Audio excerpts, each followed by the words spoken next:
ओम अज्ञानतिमिरन्धस्य ज्ञानाञ्जनशलाकया चक्षुरुन्मिलितं येन तस्मै श्रीगुरुवे नमः। श्रीचैतन्यमनोभीष्टं स्थापितं येन भूतले स्वयं रूपः कदा मह्यं ददाति स्वपदान्तिकं। वन्देऽहं श्रीगुरो श्रीयुतापदकमलं श्रीगुरु वैष्णवांश श्रीरूपं साग्रजातं सहगण रघुनाथान्वितं तं सजीवं साद्वैतं सावधूतं परिजनसहितं कृष्णचैतन्यदेवं श्रीराधा कृष्णपादान् सहगण ललिता श्रीविशाखान्वितांश।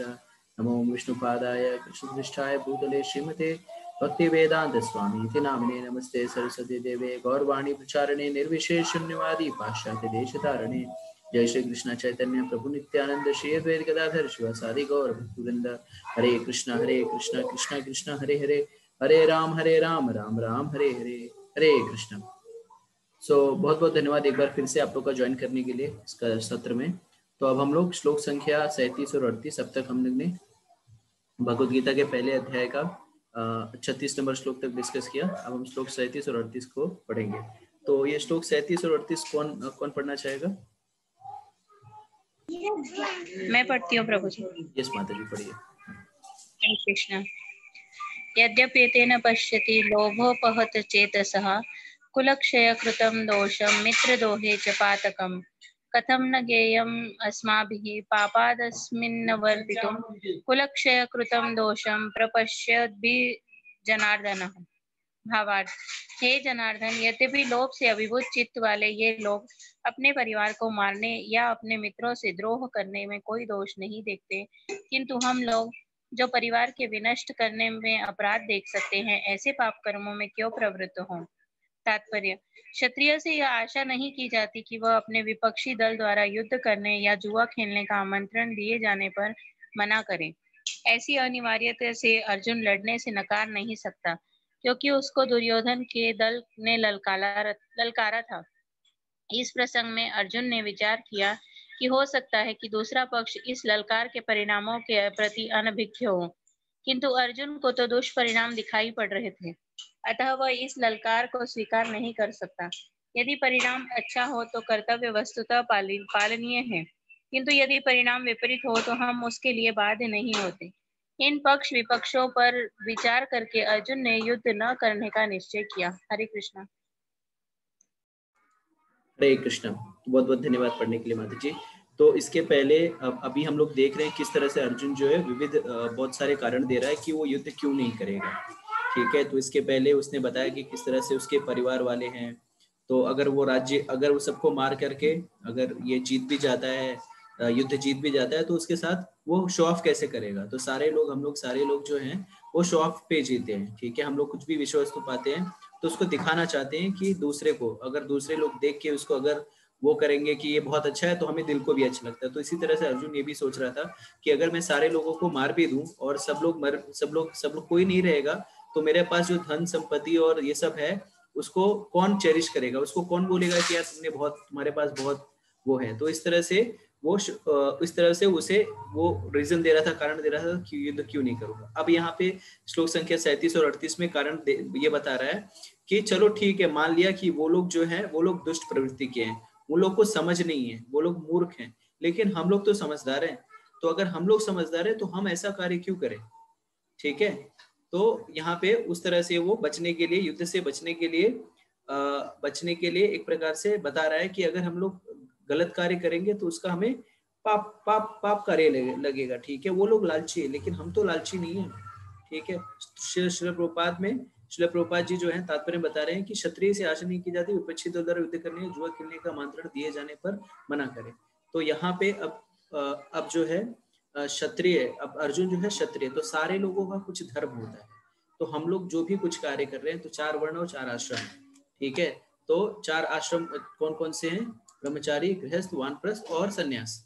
ठीक है, और हम लोग जो भी, जैसे कोई स्टूडेंट है तो स्टूडेंट का क्या कार्य होता है, जो अभी पढ़ाई लिखाई कर रहा है तो उसका कार्य होता है कि वो पढ़ाई लिखाई करे। अगर कोई कहे स्टूडेंट कि मैं पढ़ाई लिखाई छोड़ करके जॉब करना चाहता हूँ या काम करूंगा, तो वो प्राय जो है पेरेंट्स उसे अलाउ नहीं करेंगे। कोई गृहिणी है, कोई घर की जो घर में काम करती है, मतलब घर में रहती हैं और उनके बच्चे हैं, तो अगर वो कहें कि अपने बच्चों का मैं देखभाल नहीं करूंगी और अपने मन से कार्य करूंगा, तो वो भी फीजिबल नहीं है, वो भी पॉसिबल नहीं है।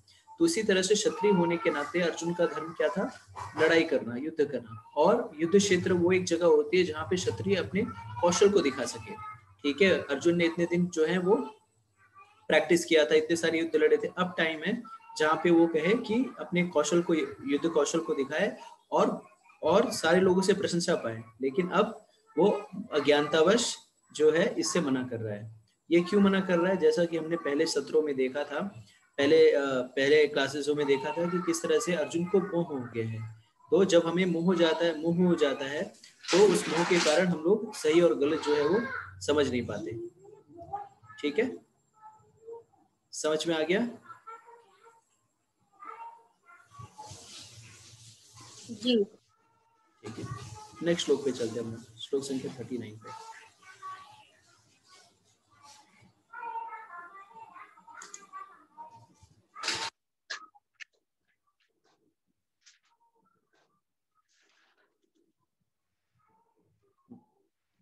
कौन पढ़ेगा?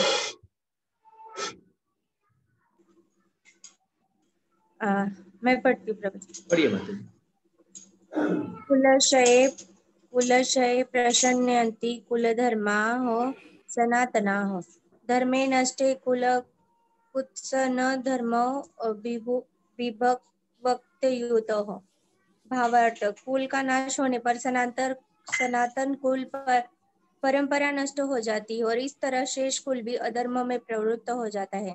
तात्पर्य, वर्णाश्रम व्यवस्था में धार्मिक परंपराओं ने अनेक नियम हैं जिनकी सहायता से परिवार के सदस्य ठीक से उन्नति करके आध्यात्मिक मूल्यों की उपलब्धि कर सकते हैं।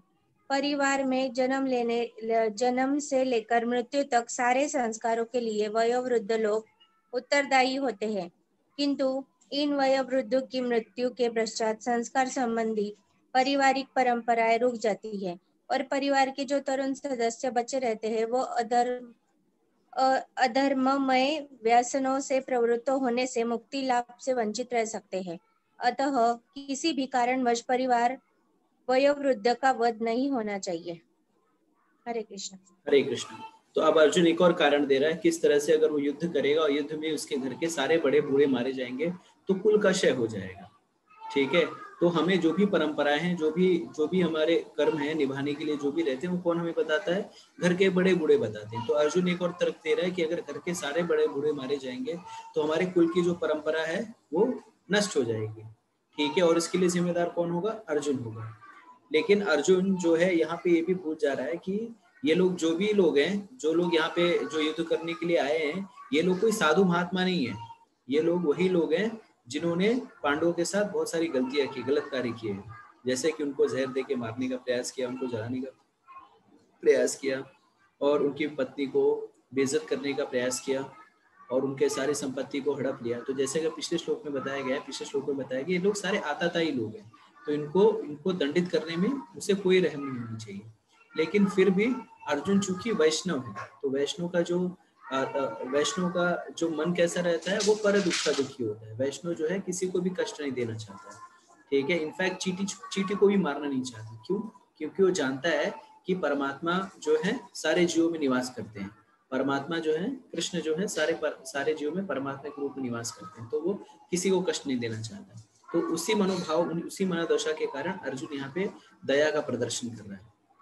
ठीक है, और ये बिल्कुल सही बात है कि अगर घर के बड़े बूढ़े, जैसे घर के बड़े बूढ़े नहीं रहते, जिस घर में बड़े बूढ़े नहीं रहते, उस घर के जो बच्चे हैं उन्हें नहीं पता रहना चाहिए कि क्या होता है क्या नहीं। अब अर्जुन जो है आगे और कारण बताएगा कि क्यों जो है ये जो घर के बड़े बूढ़ों को रहने की क्या आवश्यकता है, उनसे क्या लाभ है, इसके आगे श्लोक में बताएंगे। हम आगे के श्लोक को देखते हैं।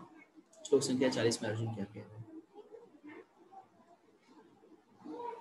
हैं? 40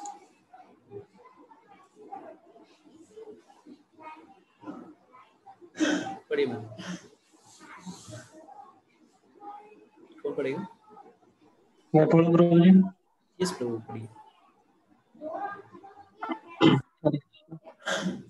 अधर्म अभिभावात् कृष्ण प्रदूषयन्ति कुल स्त्रीषु दुष्टासु वार्ष्य जायते वर्ण संकर। भावार्थ, हे कृष्ण, जब कुल में अधर्म प्रमुख हो जाता है तो कुल की स्त्रियां दूषित हो जाती हैं और स्त्री तत्व के पतन से हे वृष्णिवंशी अवांछित संतानें उत्पन्न होती हैं।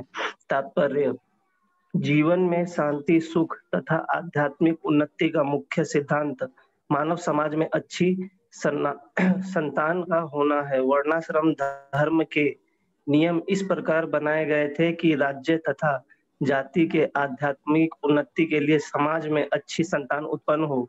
ऐसी संतान समाज में स्त्री के अस्तित्व और निष्ठा पर निर्भर करती है। जिस प्रकार बालक सरलता से कुमार्ग गामी बन जाते हैं, उसी प्रकार स्त्रियां भी पतनोमुखी होती हैं। अतः बालकों तथा स्त्रियों दोनों को ही समाज के वयोवृद्ध का संरक्षण आवश्यक है। स्त्रियां विभिन्न धार्मिक प्रथाओं में संलग्न रहने पर व्यभिचारिणी नहीं होंगी। चाणक्य पंडित के अनुसार सामान्यतः स्त्रियां अधिक बुद्धिमान नहीं होती, अतः वे विश्वसनीय नहीं है, इसीलिए उन्हें विविध कुल परंपराओं में व्यस्त रहना चाहिए और इस तरह उनके अस्तित्व तथा अनुरक्ति से ऐसी संतान जन्मेगी जो वर्णाश्रम धर्म में भाग लेने के योग्य होगी। ऐसे वर्णाश्रम धर्म के विनाश से यह स्वाभाविक है कि स्त्रियां स्वतंत्रता पूर्वक पुरुषों से मिल सकेंगी और व्यभिचार को प्रश्रय मिलेगा, जिससे अवांछित संतानें उत्पन्न होंगी। निठल्ले लोग भी समाज में व्यभिचार को प्रेरित करते हैं और इस तरह अवांछित बच्चों की बाढ़ आ जाती है, जिससे मानव जाति पर युद्ध और महामारी का संकट छा जाता है। हरे कृष्ण। हरे कृष्ण। तो यहाँ पे अब अर्जुन दूसरा कारण बता रहे हैं कि किस तरह से अगर घर के बड़े बूढ़े नहीं रहे होंगे तो क्या होगा कि स्त्रियां जो है वो दूषित हो जाएंगी, ठीक है, और उसके दूषित होने से क्या होगा, अवांछित संतानें उत्पन्न होंगी। तो ये बहुत ही महत्वपूर्ण बात है यहाँ पे अर्जुन कह रहा है। एक्चुअली शास्त्रों के अनुसार जो है स्त्रियों को सदैव संरक्षण दिया जाता है। तो स्त्रियां जो हैं, जैसे आजकल के दौर में बहुत ही स्वतंत्रता की बात आ रही है कि स्त्रियां जो हैं पुरुषों के बराबर हैं, ठीक है, वो सब बात सही है, लेकिन एक चीज ये है, श्रील प्रभुपाद जी बताते थे कि अगर जैसे स्त्री और पुरुष के बीच में किसी भी प्रकार का अनैतिक या अनैतिक संबंध बनता है तो उसका भुक्तभोगी कौन होता है? उसका भुक्तभोगी जो है प्राय स्त्रियां ही होती है, क्योंकि पुरुष जो है वो भोग करके चला जाता है, और जो माँ के गर्भ में अगर किसी का एबॉर्शन भी करना पड़े या किसी तरह का इस तरह का भी कार्य करना पड़े तो जो दर्द है वो कौन सहता है, वो तकलीफ कौन झेलता है? स्त्रियां ही झेलती है। तो इसलिए शास्त्रों में स्त्रियों को संरक्षण देने का विधान है। तो कैसे संरक्षण दिया जाता है स्त्रियों को शास्त्रों के अनुसार? तो जब जब जब जब लड़कियां जब छोटी होती हैं तो उसके पिता का यह फर्ज है कि उसको पूरी तरह से संरक्षण दे, उसको संरक्षण दे, उसकी जो भी आवश्यकता है उसको पूरी करे। स्त्रियां जब वयस्क हो जाती है, बड़ी हो जाती हैं लड़कियां, तो एक पिता का फर्ज है, कर्तव्य है कि उसे किसी योग्य पुरुष के हाथ सुपुर्द कर दे, जिसे हम विवाह संस्कार भी कहते हैं या प्रायः कन्यादान भी कहा जाता है। तो कन्या को ऐसे एक काबिल पुरुष को दे जो उसकी पुत्री का देखभाल कर सके, ठीक है। उसके बाद जब पति नहीं हो, जब पति का स्वर्गवास हो जाए या पति जो है वो वर्णाश्रम के हिसाब से वानप्रस्थ को चला जाए, तब भी उसके पुत्रों का फर्ज है, अगर स्त्री है तो उसके पुत्रों का फर्ज है कि अपनी माँ का संरक्षण करे। पिता के संरक्षण के विषय में नहीं बताया गया है, लेकिन माँ का संरक्षण करने का फर्ज जो है वो पुत्र का है या बच्चों का है कि अपनी माँ को वो संरक्षण दे या उनको उनकी जो है देखभाल करे। तो इस तरह से लाइफ के तीनों पड़ावों में स्त्रियां जो है वो सुरक्षित रह सकती हैं, वो सुरक्षित रहती हैं। देखिए जैसे सनातन जो अपने वैदिक परंपरा में इस तरह से स्त्रियों को सुरक्षित किया जाता है, उनको संरक्षण दिया जाता है। तो आपको ये बताए कि ये संरक्षण गलत है, ये घाटे का सौदा है? नहीं, ये बिल्कुल फायदे का सौदा है। जब हम कानून के नियम, जब हम चीजों सारे कानून का पालन करते हुए कोई भी कार्यकलाप करते हैं तो हम बिल्कुल सही स्थिति में होते हैं। हमें फाइन कब लगता है? जब हम नियमों को तोड़ते हैं, ठीक है। तो इस भौतिक जगत में कोई भी ऐसा व्यक्ति नहीं है जो ये कह सके वो पूरी तरह से इंडिपेंडेंट हो, पूरी तरह से स्वतंत्र हो। हम लोग सारे लोग जो है वो परतंत्र हैं। हम लोग कहते हैं ना भारत आजाद देश है, इंडिपेंडेंट कंट्री है, लेकिन इस आजाद देश में होने के बावजूद भी हम डिपेंडेंट हैं, हम बंधे हुए हैं। किससे बंधे हुए हैं? देश के कानून से बंधे हुए हैं। भारत आजाद है इसका अर्थ ये नहीं है कि हम सड़क पे चलेंगे और वहां पे लाल हरी पीली बत्ती है और उसको हम क्रॉस करके चले जाएंगे। नहीं नहीं, मैं तो किसी की नहीं सुनता, मैं तो आजाद देश का निवासी हूँ। हाँ ठीक है, आजाद देश के निवासी हो, उसके कुछ नियम कानून है, ठीक है। तो नियम कानून अगर सारे लोग जो है नियम कानून का पालन अच्छे से करें तो क्या होगा, जीवन सुचारू ढंग से चलेगा। तो अगर देश के सारे जो लोग हैं वो नियमों का पालन करें, स्वतंत्र देश के लोग जो अगर नियमों का पालन है तो देश सुचारू ढंग से चलेगा। उसी तरह से हम सारे लोग नियमों में बंधे हुए हैं। अगर कोई कहता है कि वो इंडिपेंडेंट है, वो किसी की नहीं सुनता, तो अपने मन की सुनता है, ठीक है। तो आचार्य बताते हैं, शास्त्र बताते हैं कि कोई ऐसा व्यक्ति नहीं है जो किसी के अंडर नहीं हो। अगर कोई किसी के अंडर नहीं है तो अपने मन के अंडर है, ठीक है। तो उसी तरह से स्त्रियां जो हैं वो उनके जीवन काल के हर पड़ाव पे वो संरक्षण में रहती हैं, ठीक है। और जो कि एक अच्छी विषय वस्तु भी है। और इस प्रकार से प्रभुपाद जी तात्पर्य बता रहे हैं कि जब स्त्रियां संरक्षित रहती हैं तो क्या होता है, जब स्त्रियां जैसे सारे लोग उनको ठीक से देखभाल कर रहे हैं तो क्या होता है कि समाज में जो है स्त्रियां जो होती है वो पूरे घर की एक नींव है। तो चाणक्य पंडित कहते हैं कि 3 लोग जो हैं वो बैरी होते हैं, दुश्मन होते हैं किसी व्यक्ति के। पहला व्यक्ति कौन बैरी है, सबसे बड़ा बैरी? तो सबसे बड़ा बैरी पिता है। अगर पिता जो है वो ऋण लेके, कर्ज लेके अगर वो मर जाए तो वो भी बैरी है। क्यों? क्योंकि अगर पिता मर गया कर्ज लेकर के तो उसका कर्ज कौन चुकाएगा? उसका पुत्र चुकाएगा। आजकल वो जो है चलन चले गया कि अब बेटा कह देगा कि मेरा बाप से कुछ लेना देना नहीं है, ये कुछ नहीं करना है। लेकिन शास्त्रों के अनुसार अगर पिता ने ऋण लिया है तो उसका जो है कर्जा उसका बेटा चुकाएगा। और हम लोग भी देखते हैं कि कई बार जैसे लोग एक दूसरे से कर्ज लेके रहते हैं तो पिता ने जो कर्ज लिया है तो उसका पुत्र ही चुकाता है उसे, ठीक है। दूसरा कौन बैरी है? दूसरा माता बैरी व्यभिचारिणी। लेकिन अगर किसी की माँ जो है वो व्यभिचारिणी है, पर पुरुष के साथ उसके संबंध है, तो वो भी बैरी है। क्यों? क्योंकि वो लड़का जहाँ पे भी जाएगा वो लड़का जहाँ पे भी जाए सब उसको लगे देते तुम्हारी माँ जो है बच्चलन है, ठीक है, उसके पर पुरुषों के साथ संबंध है। तो ऐसी माता जो व्यभिचारिणी हो, जिसके पर पुरुष के साथ संबंध हो, वो भी बैरी है, क्योंकि समाज में पूरी इज्जत चली जाएगी। तीसरा बैरी व्यक्ति कौन है? जिसका जो पुत्र हो वो नालायक हो। पुत्र अपंडिता मतलब जो नालायक हो, जिसको ज्ञान नहीं हो, जिसको कल्चर नहीं हो, जिसको थोड़ा भी ये समझ नहीं हो कि माँ बाप का कैसे सम्मान करते हैं। तो पुत्रों की भी 3 श्रेणी होती है, ठीक है। तो प्रथम श्रेणी का जो पुत्र होता है वो माँ बाप जो कहने के पहले ही, जैसे माँ बाप हैं तो माँ बाप जैसे अभी जैसे 9 बज गए तो 9 बजे जो मेरे पिताजी या माताजी हो भोजन करती हैं, और भोजन करने के बाद उनको प्यास लगती है। तो जो उत्तम श्रेणी का पुत्र होगा वो माता पिता जब 9 बज के भोजन करके उठेंगी तो भोजन करने के बाद वो जो भी करते हैं उनको पानी का एक गिलास एक जग उठा के दे देगा। क्यों? क्योंकि इसी समय पे उनको पानी की आवश्यकता होती है। तो वो उत्तम श्रेणी का पुत्र है जो अपने माँ बाप के कहने के पहले ही वो चीजें पहुंचा दे जो उनकी इच्छा हो, जो अपने माँ बाप की मनोदशा को जानता हो, वो उत्तम कोटि का पुत्र है। दूसरा जो है मध्यम कोटि का पुत्र। मध्यम कोटि का पुत्र कैसा रहता है? माँ बाप बोलेंगे बेटा प्यास लगी है, जा पानी लेके आ, तो बेटा जाएगा पानी लेके आएगा और दे देगा। ये नहीं सोचेगा कि उधर थोड़ा सा मीठा दे देता हूँ, कि सूखे में पानी नहीं पीता, थोड़ा मीठा देता है, बिस्किट दे देता हूँ, खा लेंगे माता पिता। नहीं, पानी मांगा है ना तो ठीक है पानी दूंगा, ये भी काम चला हुआ है, चलो ठीक है, कम से कम बात तो सुनता है। और तीसरा जो पुत्र है वो पुत्र नहीं है, वो मूत्र है, ठीक है, क्योंकि ये पुत्र और मूत्र दोनों एक ही जगह से निकलते हैं, ठीक है। तो ये जो है व्यक्ति ये अपने माँ बाप का कोई बात नहीं सुनता।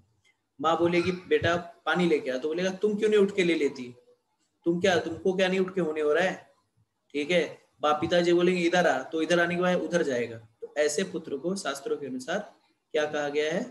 मूत्र कहा गया है, क्योंकि ये दोनों क्या है? वेस्ट है, ठीक है। तो जब ऐसी तरह की संतानें जब आ जाएंगी, और ऐसी तरह की संतानें क्यों उत्पन्न होती है? जो अवांछित, प्राय जो है यहाँ पे देखिए बता रहे अवांछित, व्यभिचारिणी जब हो जाएंगी तो अवांछित संतानें पैदा होंगी। अवांछित संतानों का अर्थ है कि किसी पर पुरुष के साथ संबंध करके जो पुत्र उत्पन्न होता है वो वर्णशंकर होता है। तो आजकल के दौर में अगर हम देखते हैं तो प्राय जो है ऐसे वर्णशंकरों की संख्या ज्यादा हो गई है, ठीक है। जो कि पता नहीं कि पिता कौन है या कि कौन पिता है, हर 6 महीने में, हर साल भर में कोई नया पिता हो जाता है, ठीक है। तो और ये लोग को कोई कल्चर भी नहीं होता। क्यों? क्योंकि घर के बड़े बूढ़े से कोई लेना देना नहीं होता, घर के बड़े बूढ़े हैं नहीं, औरतें भी जो है वो फ्री हैं। कहीं भी आजकल देखिए किस तरह से समाज में बदलाव आ गया, लिव इन, ये इन दैट आउट, इस तरह के जो है चीजें चल रही हैं। और आपको जानकर के आश्चर्य होगा, अगर किसी को पता होगा, अमेरिका में अगर आप जाते हैं तो अमेरिका में अगर किसी बच्चे की डिलीवरी होती है या बच्चा जो है वो उत्पन्न होता है, तो उस बच्चे के पिता का नाम नहीं पूछते, खाली माँ का नाम। पिता कौन, उससे फर्क नहीं पड़ता, खाली ये पता माँ का नाम पूछते हैं बस। तो आप सोच लीजिए ऐसा ही दौर जो है भारत में भी आने वाला है। तो इस तरह से जब जब कुल की स्त्रियां जो दूषित हो जाएंगी तो वर्ण संकरों की उत्पाद ज्यादा हो जाएगी। और वर्ण संकर क्या होते हैं, ये उत्पाद मचाते हैं। क्यों उत्पाद मचाएंगे? क्योंकि उत्पाद इसके लिए मचाते हैं ये लोग क्योंकि इनका कुछ वो नहीं होता, इनके अंदर कोई संस्कार नहीं होता। ठीक है, समझ में आ गया? जी प्रभु जी। ठीक है, नेक्स्ट श्लोक पढ़ते हैं। तो इसके लिए अगर किसी परिवार में स्त्रियों के ऊपर बहुत बड़ा दायित्व होता है, क्योंकि स्त्रियां जो हैं वो पूरे परिवार की वो होती है, पिलर होती हैं। माताएं जो हैं उनको हर जगह पूजनीय बताया गया है। तो अगर जैसे कहा जाता है कि अगर एक स्त्री चाहे तो उस घर में अगर बहुत ही कठिनाई भी हो तो उस पूरे परिवार को संभाल करके वो क्या कहते हैं, उसको स्वर्ग बना सकती है। और एक स्त्री अगर चाहे, अगर सब कुछ पड़ा हो, लेकिन अगर स्त्री जो है अगर उसकी इच्छा नहीं हो तो उस घर को नर्क भी कर सकती है। ठीक है, तो इसके लिए यहाँ पे कुछ लिखा है कि स्त्रियां जो होती हैं, प्रभुपाद दिख रहे हैं कि और एक चीज है, कुल की जो परंपराएं हैं वो भी कौन बचा के रखती है? स्त्रियां बचा के रखती हैं। क्योंकि प्रायः जो स्त्रियां हैं वो सरल होती हैं। तो माता जी लोग में ये सबसे अच्छी क्वालिटी होती है, उनका हृदय बहुत सरल होता है। प्रभु जी लोग जो होते हैं ना, उनके मन में बहुत संशय होता है उनके अंदर, क्योंकि वो लोग वो लोग दूसरी तरीके से, वो मुनाफे और घाटे की तरफ से। लेकिन स्त्रियां जो होती हैं प्रायः सरल हृदय की होती है, और सरल हृदय का होने की वजह से वो जो है वो भक्ति भी आसानी से कर लेती है। और क्योंकि देखिए एक पुरुष होगा तो वो अपने स्वार्थ के हिसाब से देखे ये सही है गलत है, छोड़ो इसको, हटाओ इसको। लेकिन स्त्रियां जो हैं वो उनके अंदर दया भी होती है, रहम भी होता है। जैसे कुंती महारानी के विषय में हम देखते हैं भागवतम में कि जब कुंती महारानी के 5 पुत्रों को अश्वत्थामा ने वध कर दिया, उसके बाद जब अश्वत्थामा को पकड़ के लाया गया तो भीम ने कहा इसको मार दो, ठीक है, अर्जुन ने कहा इसको मार दो, कृष्ण ने भी कहा इसको मार दो। लेकिन कुंती महारानी द्रौपदी ने क्या कहा? द्रौपदी ने कहा, द्रौपदी के 5 लड़कों को मारा गया था, तो द्रौपदी ने क्या कहा कि इसको मत मारो। तो सब लोग ने पूछा क्यों नहीं मारना इसको? तो उसने कहा कि इसकी माँ जो है कृपि, वो अभी भी जीवित है। मैंने तो 5 पुत्र खोए हैं, ठीक है, लेकिन कृपि जो है अगर इसको मार दिया जाएगा तो क्या होगा? कृपि को भी वही दुख होगा जिस दुख को मैं झेल रही हूँ, ठीक है। तो इसको इसके लिए छोड़ दो, इसने जो किया ये इसका कर्म है, लेकिन मेरा कर्म है इसको छोड़ दो, क्योंकि मैं नहीं चाहती कि इसकी माँ को भी वही दुख हो जो मुझे दुख हो है। तो सोचिए, ये माता ही कर सकती है, ये माता जो माताएं हैं या लड़कियां हैं वही कर सकती हैं, क्योंकि इनका हृदय जो होता है बहुत ही दयालु होता है, उनका हृदय जो है कोमल होता है। तो इस तरह से प्रभु जी नहीं करते, सारे प्रभु जी ने कहा मारो इसको, अर्जुन ने कहा मार दो इसको, भीम ने कहा मार दो इसको, लेकिन द्रौपदी ने कहा नहीं नहीं नहीं, क्योंकि माँ को सबसे ज्यादा दर्द किसी को हो नहीं हो, लेकिन पुत्र मरने का सबसे ज्यादा दर्द किसको होता है? माँ को होता है। माँ को क्यों दर्द होता है? क्योंकि माँ जो है अपने बच्चों को गर्भ में 9 महीने रखती है, उसको सेवा करती है, रात में सोती नहीं है, बच्चों को सुलाती है, इस तरह से बहुत सारे कष्ट झेलती है, ठीक है। तो इसके लिए बच्चों का भी फर्ज है, जैसे यहाँ पे बताया गया है कि बच्चों का भी फर्ज है, एज ए पेरेंट्स हमारा, एज ए चिल्ड्रन, बच्चे हमारा भी फर्ज है कि अपने माँ बाप का हम अच्छी तरह से देखभाल करें और संरक्षण करें, ठीक है। अगर हम संरक्षण देखभाल नहीं करते तो जैसा हमने चेक किया कि हम लोग क्या है, हम लोग पुत्र या पुत्री नहीं, हम लोग पुत्र है, ठीक है, वेस्ट है, ठीक है। तो इस तरह से हमें अपने माता पिता का भी सम्मान करना चाहिए। समझ में आ गया? जी प्रभु जी। ठीक है, हम लोग श्लोक संख्या 41 पे जाते हैं। तो आज ये चैप्टर यहाँ 46 श्लोक ही है इसमें, तो फर्स्ट चैप्टर आज देखिए। श्लोक का 41 कौन पढ़ेगा? आप लोग में से कोई पढ़ना चाहता है? कोई वॉलंटियर?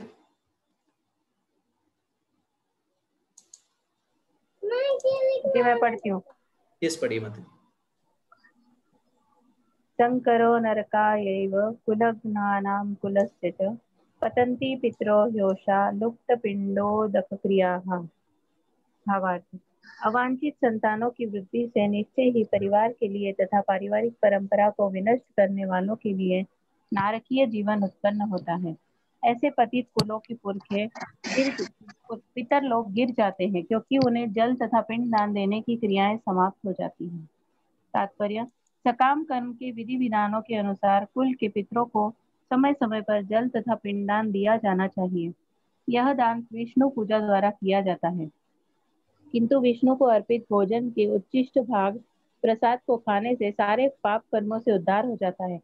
कभी कभी पितरगण विविध प्रकार के पाप कर्मों से ग्रस्त हो सकते हैं, और कभी कभी उनमें से कुछ को स्थूल शरीर प्राप्त न हो सकने के कारण उन्हें प्रेतों के रूप में सूक्ष्म शरीर धारण करने के लिए बाध्य होना पड़ता है।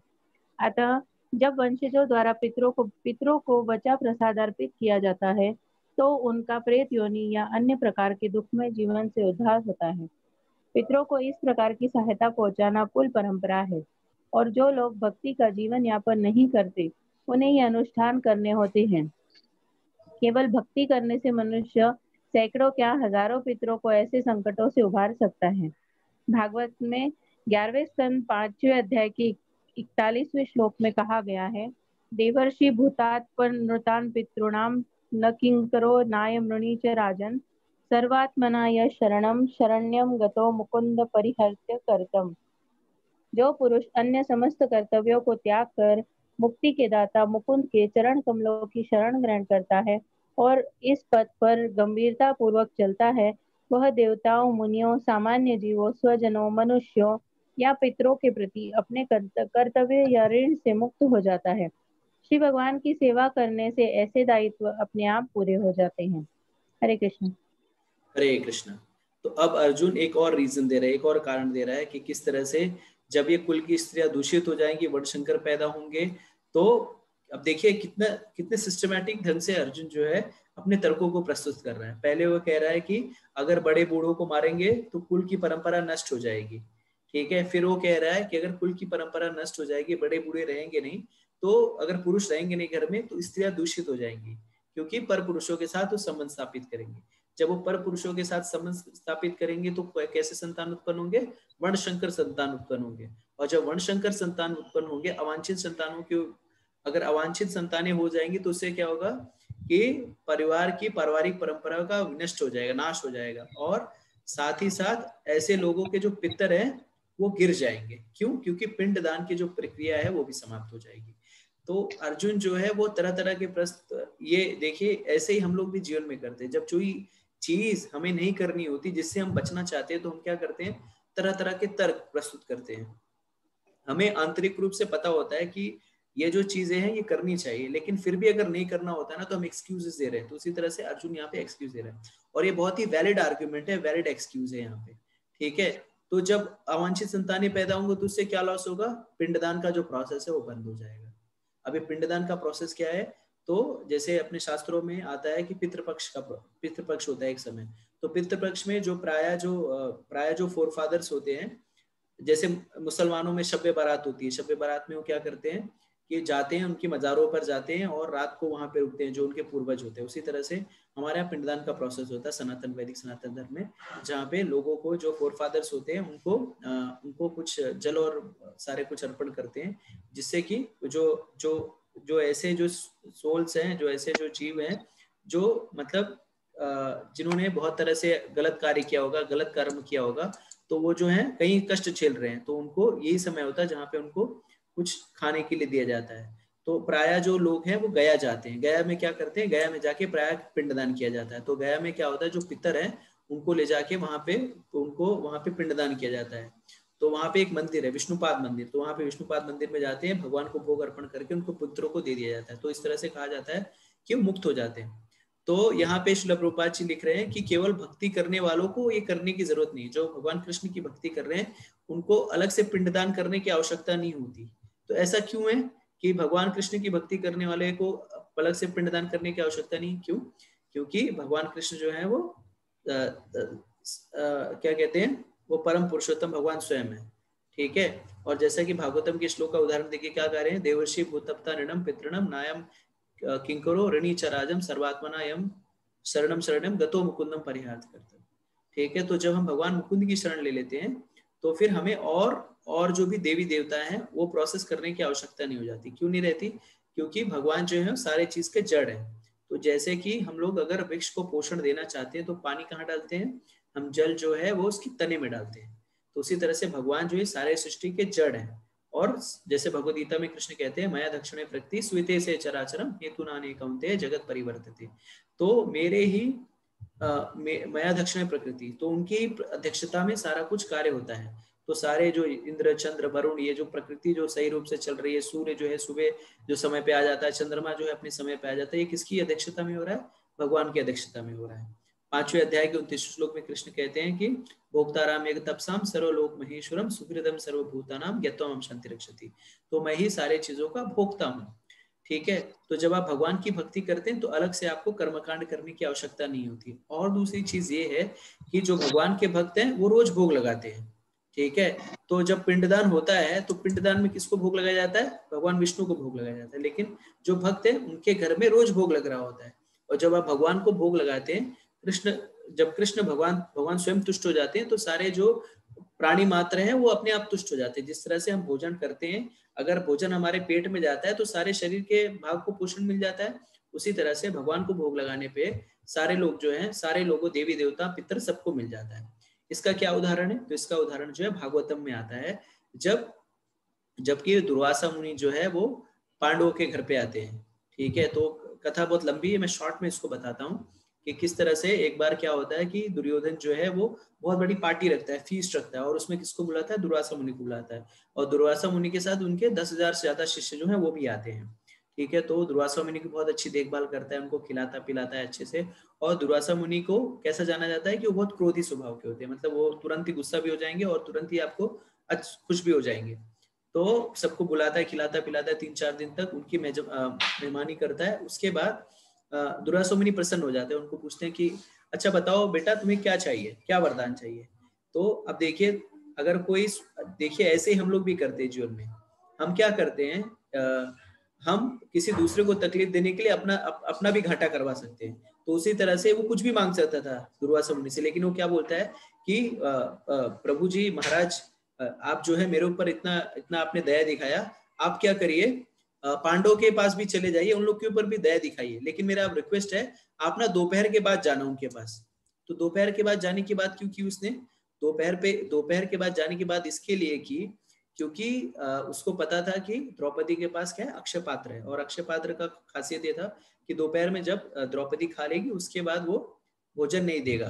ठीक है, तो उसने सोचा कि दुर्योधन ने सोचा कि अगर दुर्वासा मुनि दोपहर के बाद जाएंगे तो ऐसा होगा कि वहां पे भोजन नहीं मिलेगा, और भोजन नहीं मिलेगा तो क्रोधित हो जाएंगे और श्राप दे देंगे। ठीक है, तो इस तरह से देखिए भौतिक जगत में भी हमारे, अगर हम देखेंगे ना, भौतिक जगत में भी लोग जो है दूसरे का घाटा करने के लिए, दूसरे का घाटा करने के लिए अपना भी घाटा करने के लिए तैयार रहते हैं। अगर उसका लॉस हो रहा है ना तो मेरा भी थोड़ा लॉस हो जाएगा तो कोई दिक्कत नहीं। एक और शॉर्ट स्टोरी बताता हूँ।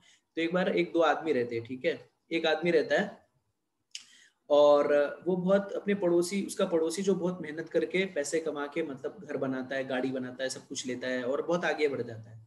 और ये दूसरा व्यक्ति जो है ना उससे हरदम जेलस रहता है, जलता रहता है कि यार इसको कैसे मैं क्या करूं, और हरदम वो ऐसे एक फिराक में रहता है कि कैसे इसको गिराऊं या कैसे इसकी ना जो प्रगति में रोक दूं।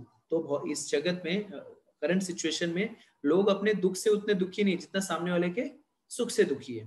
ठीक है, तो ये व्यक्ति क्या करता है, ये व्यक्ति तपस्या करता है। ठीक है, तपस्या करता है और एक देवता को प्रसन्न करता है। वो देवता आते हैं, बोलते हैं क्या चाहिए बेटा, बताओ तुम्हें क्या वरदान चाहिए। तो वो बोलता है कि लेकिन तो बोलते महाराज आप आगे, बहुत बहुत धन्यवाद। तो देवता बोलते हैं कि क्या वरदान चाहिए बताओ, लेकिन जो भी मैं वरदान दूंगा तुमको वो क्या करूंगा, तुम्हारे पड़ोसी को डबल दूंगा। ठीक है, सोचिए। तो बोलता है अरे यार ये तो प्रसन्न तो हुए, लेकिन ठीक है चलेगा। तो बोलते हैं कि हे देवता, मेरे को ना क्या करो ना कि आप ना मुझे ना एक कार दे दो, एक मर्सिडीज दे दो। तो एक मर्सिडीज आ जाती तुरंत फट से। तो देखता है क्या पड़ोसी घर पे 2 मर्सिडीज आ गई। तो बोलता है यार तपस्या मैं करूं, मेरी एक मर्सिडीज, उसको 2 मर्सिडीज। तो बोलता है ठीक है कोई बात नहीं। फिर बोलता है, वो देवता बोलते हैं और मांगो बेटा। तो बोलता है कि ना ऐसा करो कि ना मेरे एक आलीशान बंगला बना दो, खूब भयंकर वाला, हीरे हीरे मोती से जड़ित ऐसे रहने चाहिए। तो कहते हैं ठीक है जाओ, हो जाएगा। तो बन जाता तुरंत ही ऐसे खटाइन, एक बंगला बन गया, लेकिन पड़ोसी का 2 बंगला बन जाता है। तो बोलता है कि अरे ये तो बड़ी अजीब बात है, मेहनत मैं करूँ मजे ये ले। तो ठीक, अब इसको बताता हूँ मैं। तो बोलते हैं और मांगो बेटा। तो बोलते हैं कि ना भगवान मेरी एक आंख फोड़ दो। सोचिए, तो उसको सामने वाले का घाटा कराने के लिए वो एक आंख फोड़वा लेता है अपना, मेरी एक आंख फोड़ती है। तो क्या देखता है, पड़ोसी की 2 आंख फूट गई। तब उसको दिल में चैन आता है, बोलता है ठीक है आंख फूट गई ना, अब मैं एक और प्लान करता हूँ। तो देवता बोलते और मांगो। तो बोलता है कि मेरे घर के सामने जो है ना एक कुआं खोद दो बड़ा सा। तो क्यों ऐसा बोलता है वो, तो जिससे उसके घर के सामने जो है, पड़ोसी के घर के सामने 2 बड़ा कुआं हो जाएगा। और वो अब आंख से अंधा हो गया है, तो क्या करेगा, अब जाएगा उसमें गिर के मर जाएगा। तो कहने का तात्पर्य ये रियल लाइफ सिचुएशन नहीं है, ये एक अंडरस्टैंडिंग के लिए बता रहा हूँ कि किस तरह से लोग ऐसे हैं। ठीक है, कि अपना अपना घाटा हो जाए, लेकिन सामने वाले का डबल घाटा हो रहा है तो कोई वादा नहीं है, ठीक है हो जाने दो। इसके उलट भक्त होते हैं, भक्त जो है वो खुद को, देखिए भौतिक जगत के लोग जो है स्वार्थी होते हैं, लेकिन भक्त जो है परमार्थी होते हैं। भक्त जो है दूसरों को सुख देना चाहते हैं, खुद दुख ले लेंगे। ठीक है, जैसे भक्त लोग प्रचार करने के लिए जाते हैं। ठीक है, जैसे चैतन्य चरितमृत में हम देखते हैं किस तरह से जब चैतन्य महाप्रभु ने अपने 2 जो परिकर हैं, हरिदास ठाकुर और नित्यानंद प्रभु को बोला कि घर घर जाओ प्रचार करो। क्या बोलना है सबको जाके बोलना है, बोलो कृष्ण भाजो कृष्ण करो से कृष्ण शिक्षा। सबको जाके बोलो कि भगवान कृष्ण का नाम लो और भक्ति करो, जिससे आप क्या कहते हैं, जिससे आप इस भौतिक जगत से पार हो जाओगे, दुखों के सागर से पार हो जाओगे। तब वो जाते हैं, तो नित्यानंद प्रभु क्या देखते हैं वहां पे कि दो भाई हैं, उनका नाम रहता है जगाई और मदाई। ये लोग बहुत ही खतरनाक टाइप के लोग रहते हैं, दारू पीते हैं, लड़कियों के साथ गलत काम करते हैं, गुंडागर्दी करते हैं, इस तरह के। तो ये सोचते हैं, नित्यानंद प्रभु सोचते हैं क्योंकि वैष्णव दुखी, मतलब वो सोच रहे हैं कि यार ये तो बहुत पतित व्यक्ति, इसको अगर मैं ताड़ दूंगा ना, अगर ये भक्ति करने लगेगा ना तो बहुत अच्छा हो जाएगा। तो कृपा के वश जाते हैं, उसके बाद उनको बोलते हैं कि भाई साहब आप लोग ये सब छोड़ दीजिए, आप भगवान का नाम लीजिए, ये सब बहुत पाप कर्म है, ये गलत बात है, ऐसा मत करिए, आपको बहुत पाप लगेगा। तो वो दोनों भाई गुस्सा हो जाते हैं और एक मटका लेके क्या करते हैं, ऐसा मारते हैं और नित्यानंद प्रभु का सर फूट जाता है, उधर से खून निकलने लगता है। फिर चैतन्य महाप्रभु आ जाते हैं, वो इतना क्रोधित हो जाते हैं, वो बोलते हैं कि नहीं अब मैं इन लोग को मार दूंगा, ये लोग ने मेरे भक्त को वो किया है, लेकिन फिर भी उनको मारा है, फिर भी वो क्या बोल रहे हैं, नहीं नहीं छोड़ दीजिए इनको महाप्रभु, ये जो है ये लोग ज्ञानी लोग हैं, इन लोग को क्या पता कि ये लोग क्या कर रहे हैं, आप छोड़ दीजिए इनको। ठीक है, जिससे इन लोग का उद्धार हो सके। आप यहाँ पे मारने नहीं आए हैं, आप इनको उद्धार करने के लिए आए हैं। ठीक है, और उसके बाद वो है उनकी विनम्रता, उनके फिर वो जगाई माधाई को समझ में आता है, फिर वो सॉरी बोलते हैं और फिर वो भक्ति करने लग जाते हैं। ठीक है, तो इस तरह से भक्त जो है वो चांस अपना समय वो करते हैं। भक्त जो है किसके लिए प्रचार करते हैं, किसके लिए क्लासेस होती है, ये सब क्यों हो रहा है, जिससे लोग जो है वो भौतिक जगत में जो फंसे हुए हैं वो जो है इस भवसागर से निकल पाए, दुखों के सागर से निकल पाए। ठीक है, लोग क्यों आजकल आत्महत्या कर रहे हैं, लोग क्यों डिप्रेशन में, क्योंकि उनके पास सब कुछ है, उनके पास धन है, उनके पास पैसा है, सब कुछ है, लेकिन नॉलेज नहीं है, ज्ञान नहीं है। तो थोड़ा भी दुख आता है तो लोग हताश हो जाते हैं, निराश हो जाते हैं, उनको ही नहीं पता कि फॉल बैक कहाँ करना है, सच्चाई क्या है। ठीक है, तो इसी के लिए भक्त जो है वो चाहते हैं, सबको रिक्वेस्ट करते हैं आप भी भक्ति कीजिए, आप भी भगवान के नामों का जप करिए, हरे कृष्णा कृष्णा कृष्णा हरे हरे, हरे राम राम राम हरे हरे। लेकिन लोग भक्तों को कहते हैं अरे इनके पास कुछ टाइम नहीं है, हरे कृष्णा करते रहते हैं, इनको क्या है, इनसे क्या लेना देना, इनको कुछ काम धंधा नहीं है। ठीक है, तो वो उनको कुछ काम धंधा नहीं, ऐसा नहीं, उनको काम धंधा है, लेकिन वो दूसरे के ऊपर दयालु रहते हैं, सबको हेल्प करना चाहते हैं। ठीक है, तो स्टोरी पे वापस आते हैं। तो इस तरह से वो जो दुर्वासा मुनि जो है वो पहुंचते हैं। जब दुर्वासा मुनि वहां पे पहुंचते हैं तो क्या देखते हैं कि दोपहर का समय हो गया है, और युधिष्ठिर जब दुर्वासा मुनि को देखते हैं तो प्रणाम वगैरह करते हैं और फिर उनसे कहते हैं कि आइए महाराज बैठिए, क्या सेवा करें। तो बोलते हैं मुझे भूख लगी है, खाना बनाओ। तो कहते हैं ठीक है आप जाइए, स्नान करके आइए नदी में, मैं बनवाता हूँ। फिर आके घर में पूछते हुए पता चलता है कि द्रौपदी ने भोजन कर लिया है, अब तो बनेगा ही नहीं। तो बहुत डर भयभीत हो जाते हैं। तो उसी समय भगवान जो है भक्त वत्सल है, वो कहीं से वहां पे आ जाते हैं और फिर पूछते हैं क्या हुआ, आप लोग इतने चिंतित क्यों हैं। तो कहते हैं कि दुर्वासा मुनि आए हुए हैं 10,000 शिष्यों के साथ और भोजन की मांग कर रहे हैं, और द्रौपदी ने भी खा लिया है, तो अक्षय पात्र जो है भोजन नहीं देगा, तो अब क्या करें। तो कहते हैं लाइए मैं देखता हूँ। तो अक्षय पात्र देखते हैं तो बोलते नहीं, उन्होंने खा के धो के रख दिया। बोला नहीं कुछ तो रहेगा। तो अक्षय पात्र लेते हैं और उसमें से देखते हैं तो उसमें छोटा सा एक तिनका रहता है। तो बोलते ये रहा ना, और उसको ही खाते हैं। और जब उसको जैसे खा के वो खाते हैं और कहते हैं मैं संतुष्ट हो गया। तो जैसे वो खाते हैं तो जैसे कृष्ण संतुष्ट हो जाते हैं, वैसे ही दुर्वासा मुनि और जो उनकी पार्टी है वो लोग को ढकार आने लगती है, अरे कि यार और अरे कुछ खाएंगे, अरे खा लिया ऐसा, तो ऐसा लग रहा है पेट भर गया। तो ये लोग क्या करते हैं, ये लोग को भी डकार आने लगती है और ये लोग मन ही मन सोचते रहते हैं कि यार अभी तो हमें भूख लगी थी, लेकिन ऑल ऑफ अ सडन ऐसा क्या हो गया कि हमें डकार आ रही है। ठीक है, तो लोग चिंतित हो जाते हैं और कृष्ण क्या बोलते हैं कि जाओ, अब भीम को बोलते गदा लेके जाना और ये लोग को बुला के लेके आओ। ठीक है, नदी पे स्नान कर रहे हैं तो ये गदा लेके जाते हैं और फिर दूर से बोलते हैं आइए मुनि महाराज चलिए, भोजन तैयार हो गया 10,000 लोगों का। तो ये लोग सोचते हैं कि अगर अभी हम लोग गए और हमारा तो पेट भर गया और नहीं खाए तो ये लोग क्या सोचेंगे, और ये भीम तो गुस्सैल है, मारेगा भी कि इतना 10,000 लोग का खाना बनवा के तुम लोग खा नहीं रहे हो, तो भागो यहाँ से। तो सारे लोग भाग जाते हैं। तो ऐसा क्यों हुआ? ऐसा इसके लिए हुआ कि कृष्ण तुष्ट हो गए तो सारे लोग अपने आप तुष्ट हो जाते हैं। कृष्ण तुष्टम जगत तुष्टम, तो भगवान अगर तुष्ट हो जाते हैं तो सारे लोग अपने आप तुष्ट हो जाते हैं। तो इस तरह से भगवान, तो यहाँ पे इसके लिए कहा गया कि अगर हम भगवान को प्रसन्न करते हैं तो हमें और किसी को प्रसन्न करने की आवश्यकता नहीं है। भगवान की भक्ति करते हैं तो अलग से हमें पिंडदान करने की आवश्यकता नहीं है। ठीक है, समझ में आ गया? जी जी प्रभु। ठीक है, हम लोग आगे बढ़ते हैं, श्लोक संख्या 42 पे चलते हैं।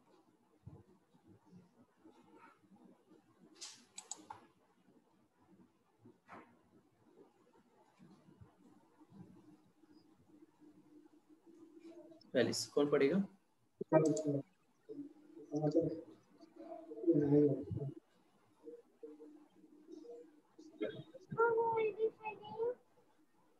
दो से ही मैं पढ़ती हूँ प्रभु जी। बड़ी बात।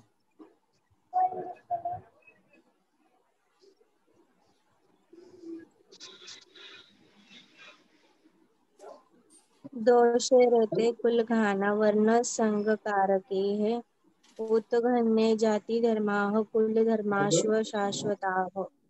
भावार्थ, जो लोग कुल परंपरा को विनष्ट करते हैं और इस तरह अवंचित संतानों को जन्म देते हैं, उनके दुष्कर्मों से समस्त प्रकार की सामुदायिक योजनाएं तथा पारिवारिक कल्याण कार्य विनष्ट हो जाते हैं। तात्पर्य, सनातन धर्म या वर्णाश्रम धर्म द्वारा निर्धारित मानव समाज के चारों वर्णों के लिए सामुदायिक योजनाएं तथा पारिवारिक कल्याण कार्य इसलिए नियोजित है कि मनुष्य चरण मोक्ष प्राप्त कर सके। अतः समाज के अनुत्तरदायी नायकों द्वारा सनातन धर्म परंपरा के विखंडन से उन समाज में अवस्था फैलाती है। फलस्वरूप लोग जीवन के अदृश्य विष्णु को भूल जाते हैं। ऐसे नायक अंधे कहलाते हैं और जो इन लोग इनका अनुगमन करते हैं निश्चय ही कुल व्यवस्था की ओर अग्रसर होते हैं। हरे कृष्ण। हरे कृष्ण। तो अब अर्जुन जो है एक और कारण दे रहा है किस तरह से अब जब कुल परंपरा जो नष्ट हो जाती है तो उससे अवांछित संतानों को जन्म देते हैं और उनके दुष्कर्मों से समस्त प्रकार की सामुदायिक योजना तथा पारिवारिक कल्याण भी नष्ट हो जाती है। तो जब सारी परंपराएं ही नष्ट हो जाएंगी, जब सारे लोगों को कुछ अपने कल्चर के बारे में विषय में पता ही नहीं रहेगा तो क्या होगा? अव्यवस्था फैल जाएगी, जैसे आज के समाज में अव्यवस्था फैल गई है। ठीक है, किसी को कुछ पता ही नहीं कि क्या करना है क्या नहीं करना है। ठीक है, तो सबसे इम्पोर्टेंट बात है कि हमें जो है यहाँ पे देखिए श्रील प्रभुपाद जी का बता रहे हैं, सनातन धर्म में वर्णाश्रम तथा निर्धारित मानव समाज के चारों वर्णों के लिए सामुदायिक योजना तथा पारिवारिक कल्याण कार्य इसलिए नियोजित है क्योंकि मनुष्य चरम मोक्ष को प्राप्त कर सके। ठीक है, तो जो सारे जो भौतिक शरीर मिला है उसके चार पुरुषार्थ है, उसमें क्या है? धर्म अर्थ काम मोक्ष। सो इस मनुष्य जीवन का उद्देश्य क्या है? परम लक्ष्य की प्राप्ति करना। परम लक्ष्य क्या है? इस जन्म मृत्यु जरा व्याधि के चक्र से बाहर निकलना है। ठीक है, लेकिन अगर आप भक्ति नहीं करते, अगर आप क्या कहते हैं सिर्फ भौतिक योजनाएं में लगे हैं, भौतिक स्वार्थ में लगे, किस तरह से इंद्र तृप्ति करें, इंद्र तुष्टि करें और किस तरह से भौतिक चीजों को और इकट्ठा करें, तो ये जो है सारे कुछ जो है आपके प्लान फेल हो जाएंगे, सारा कुछ नष्ट हो जाएगा। ठीक है, तो अभी देखिए आजकल के दौर में ये हो रहा है, लोगों के पास पता ही नहीं कि उनको करना क्या है, उनके जीवन का गोल क्या होगा, किस तरह से वो इंद्रियों को तुष्टि कर पाए, किस तरह से वो चीजों को इकट्ठा कर पाए। आत्म साक्षात्कार के लिए किसी के पास समय नहीं है, आत्म साक्षात्कार कोई नहीं करना चाहता और आत्म साक्षात्कार नहीं करने की वजह से ही समाज में सब कुछ होने के बावजूद भी इतनी अव्यवस्था फैली हुई है। लेकिन अगर समाज का कुछ वर्ग जो है, अगर वो देखिए पहले के राजा जो होते थे वो राज ऋषि होते थे, उनकी सभा में बहुत सारे मिनिस्टर्स होते थे जो ज्ञानी होते, जिनको धर्म का ज्ञान होता था, नॉलेज होता था, और इस तरह से वो राजा को एडवाइस किया करते थे किस तरह से धार्मिक आधार पर या क्या कहते हैं किस तरह से नीति के आधार पर किस तरह से कार्य करना है। लेकिन आजकल के दौर में देखिए कोई नीति रह ही नहीं गई है, जिसके पास कुछ संख्या में वोट है कुछ संख्या में फॉलोअर्स हैं, वो जो है वो राजा हो गया, शासक बन जाता है। और फिर अगर अंधा, जैसे कि हमने पिछले श्लोक के तात्पर्य में पढ़ा, किस तरह से अंधा शासक कहाँ पे लेके जाएगा, आपको गड्ढे में लेके जाएगा। तो इन लोगों का क्या स्वार्थ है, किस तरह से जनता को लूटा जाए, टैक्स मारेंगे, सरकार जो है इतनी टैक्स मारेगी और फिर क्या करेगी, जो राजनेता है अपनी पॉकेट में डालेंगे उसे, उससे वो अमीर हो जाएंगे, लेकिन जनता के लिए उनको कोई सरोकार नहीं है, जनता से उनको कोई लेना देना है। ये क्यों हो गया है, क्योंकि समाज की जो सारी परंपराएं हैं वो नष्ट हो गई है। और जब ऐसे लोग जो आंशिक संतानें जब सत्तासीन हो जाती हैं, जब सत्ता में आ जाती हैं, राजा इत्यादि बन जाती हैं, तो उनको कुछ स्वार्थ नहीं रहता, उनका सिर्फ एक ही सेल्फिश स्वार्थ रहता है, किस तरह से वो और चीजों को इकट्ठा करते हैं। ठीक है,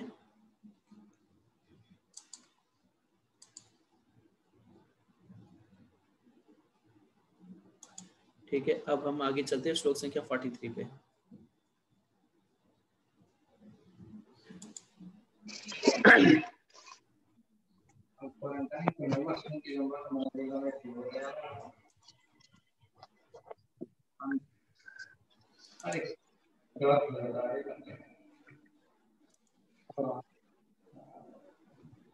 श्लोक संख्या 43।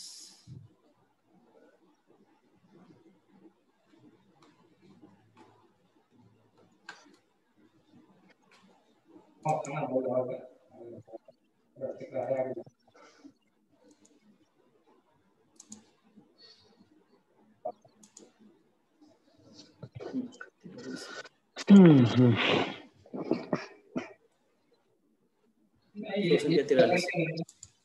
ठीक है, ये कौन पढ़ेगा?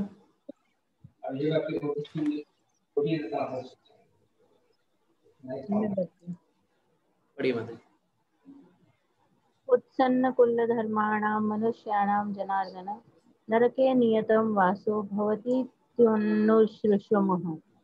हे प्रजापालक कृष्ण, मैंने गुरु परंपरा से सुना है कि लोग कुल धर्म का विनाश करते हैं, वे सदैव नरक में वास करते हैं। तात्पर्य: अर्जुन अपने तर्कों को निजी अनुभव पर न आधारित करके आचार्यों से जो सुन रखा है उस पर आधारित करता है। वास्तविक ज्ञान प्राप्त करने की यही विधि है। जिस व्यक्ति ने पहले से ज्ञान प्राप्त कर रखा है, उस व्यक्ति की सहायता के बिना कोई भी वास्तविक ज्ञान तक नहीं पहुंच सकता। वर्णाश्रम धर्म की एक पद्धति के अनुसार मृत्यु के पूर्व मनुष्यों को पाप कर्मों के लिए प्रायश्चित करना होता है। जो पापात्मा है उसे इस विधि का अवश्य उपयोग करना चाहिए। ऐसा किए बिना मनुष्य निश्चित रूप से नरक भेजा जाएगा, जहां उसे अपने पाप कर्मों के लिए कष्टमय जीवन बिताना होगा। हरे कृष्ण। हरे कृष्ण। तो अब यहाँ पे अर्जुन कह रहा है कि जो कुल धर्म का नाश करता है, ऐसे लोग नरक में वास करते हैं। करेक्ट। अगर जो नियम कानून का, भक्ति को छोड़ दीजिए, अगर जो बेसिक जो नियम है उसको फॉलो नहीं करता, जैसे माँ बाप का सम्मान करना, क्या कहते हैं, पशु हत्या नहीं करना, इस तरह के जो बेसिक कर्म भी नहीं करता, वो लोग तो नरक में जाना है ही। क्यों पक्का है? क्योंकि लोग, जैसे लोग का कोई सरोकार ही नहीं होता कल्चर से। देखिए, भक्त बनना तो दूर की बात है, अगर हम अच्छा एक नॉर्मल इंसान भी अच्छा बन जाए तो ही हमारे लिए अचीवमेंट है। ठीक है, तो आजकल के दौर में लोग अच्छा इंसान भी नहीं बन सकते। क्यों? क्योंकि उनका स्वार्थ हावी है। स्वार्थ हावी होने के बाद दूसरा चीज क्या है कि उनको पता ही नहीं कि सही और गलत क्या है। हम तो बहुत सारी शिक्षाएं दे देते हैं, ये इंजीनियर कैसे बनना है, डॉक्टर कैसे बनना है, ये कैसे बनना है, लेकिन जीवन को कैसे जीना है उसके विषय में हम कोई शिक्षा नहीं देते। और ये शिक्षा नहीं होने के कारण, क्यों शिक्षा नहीं दे पा रहे हैं?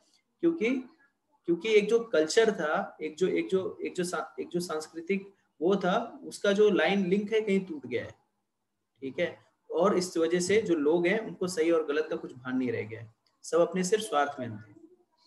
ठीक है, और अगर हम धर्मों का पालन नहीं करेंगे, अगर हम सही, क्योंकि जब हम शास्त्रों को पढ़ेंगे तभी हमें समझ में आएगा कि सही क्या है, गलत क्या है, पाप क्या है, पुण्य क्या है। लेकिन जब उसको हम हाथ ही नहीं लगाएंगे तो हमें पता क्या चलेगा कि सही क्या है, गलत क्या है। हमें तो वही सही लगेगा जो हमारा स्वार्थ कहता है, जिससे हमारा फायदा हो, वही हमें सही लगेगा। ठीक है, तो इस तरह से जो है, ऐसे लोग जो स्वार्थी व्यक्ति हो, जिनको अपना स्वार्थ दिखता है, वो लोग का सिर्फ एक ही ठिकाना है, वो है नरक। श्लोक संख्या 44।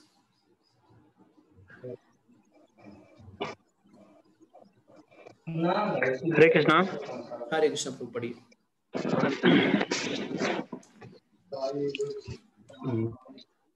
अहो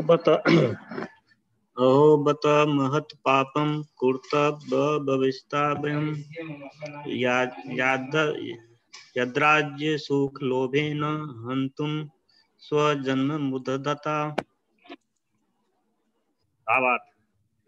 ओह, कितने आश्चर्य की बात है कि हम सब जघन्य पाप करने के लिए उद्यत हो रहे हैं।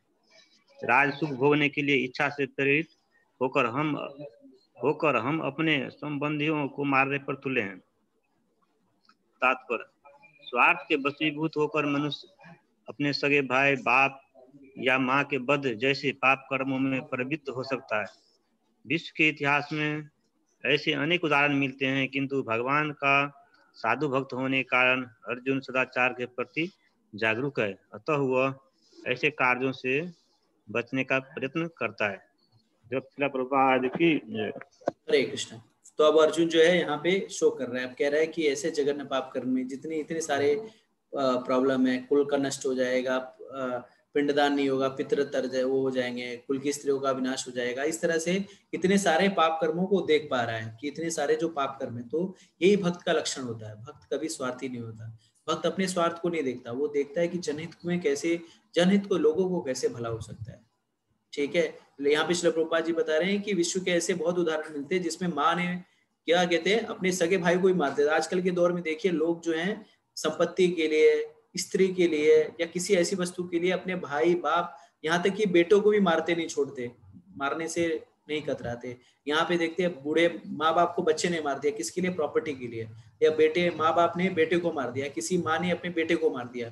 इस तरह के बहुत सारे उदाहरण हुए है। क्यों है? क्योंकि लोग जो है अपने स्वार्थ में अंधे हैं। ठीक है, उनको सही और गलत का भान नहीं है।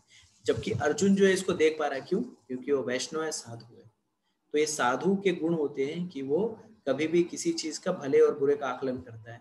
ये सिर्फ इंसान ही जो है वो सही और गलत का आकलन करता है कोई कार्य करने के पहले, लेकिन जानवर जो है वो अपने इंट्यूशन पे चलता है, उसको सिर्फ अपना स्वार्थ दिखाई देता है। तो अगर हम भी अपना स्वार्थ देख के स्वार्थ में अंधे हैं तो हम भी जानवर से कम नहीं है।